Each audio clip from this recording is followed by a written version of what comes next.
Are you enough? Have you done enough?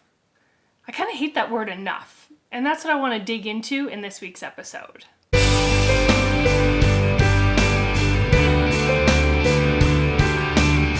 Hey everybody, I'm Michelle Carre, and welcome to Your Delicious Life, where each week we take a look at life from a different perspective and either learn something new or get reminded of something that we already knew. This week's episode is called The Problem with Enoughism. Now, obviously, the first problem here is that's not actually a word, but stay with me on this one because it's going to make sense. Have you ever said, okay, I've done enough? You look at your to-do list, you look at what you've done in the day, you go, okay, that's enough. And you close your computer, you leave your office, and you go to be with your family or your friends. Or maybe your kids have been fighting with one another, and as they're going back and forth arguing, you turn to them and you're like, that's enough. Or your partner's bugging you and pissing you off about something, and you say, I've had enough of this. Right? We use that word, enough, in a lot of different sentences, but to me it has a really negative connotation. It's either we've sort of hit our max level of acceptance of something, or we've hit the bare minimum. Like if I'm eating a piece of broccoli and I say, okay, that's enough vegetables for today. It's like I'm hitting the bare minimum quota of vegetables. Well, I'm not actually, but whatever. Or if I've had like half a dozen cupcakes, crush them, then I might say, okay, I've had enough, right before I like barf everywhere because my stomach can't handle that. No, I'm kidding. My stomach's fully trained for that. Are you kidding me? Anyhow, but I'm basically using that word enough in that sense of, okay, I can't get one more in there.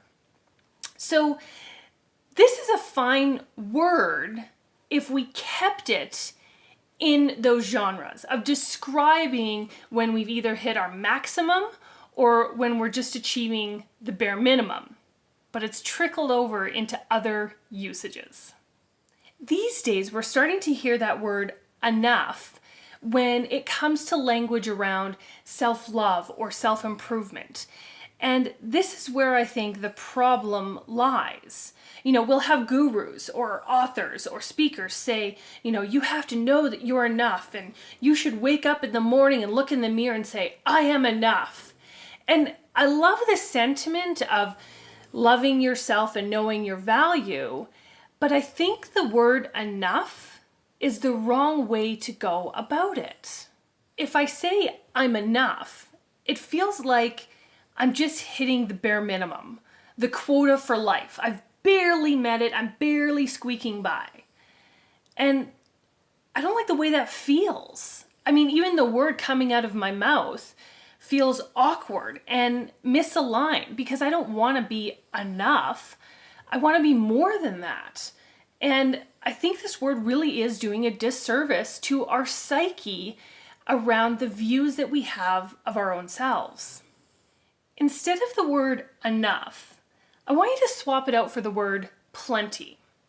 This word plenty drips with a feeling of abundance. It makes me feel like there's choice and there's freedom. And that's ultimately what we want to have in life, right? Is this sense of abundance, this sense of choice and freedom in everything that we do. So imagine if at the end of your day today, you look at your work, you look at your to-do list or your emails or whatever it is at the end of the day and you go, I did plenty. I mean, are you not going to feel like a rock star? Of course you are, because that word screams abundance. And the next time you walk past a mirror, and you look at your cute self and your outfit and your accessories, and you say, instead of I'm enough, great sense of idea behind it, but what if you switch that and said, I am plenty? Because you are plenty. You're plenty smart enough. You're pretty, or blah, You're plenty smart. You're plenty funny. You're plenty beautiful. You are plenty of everything. I mean, literally, the definition of plenty is more than enough. You are more than enough. So let's swap that word out. We have to stop seeing ourselves as barely making it through.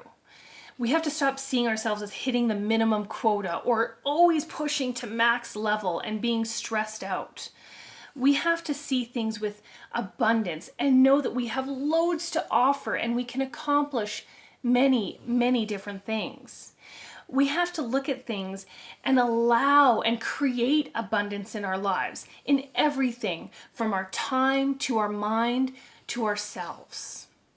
When you see yourself as plentiful and abundant, you can expand and achieve so many things.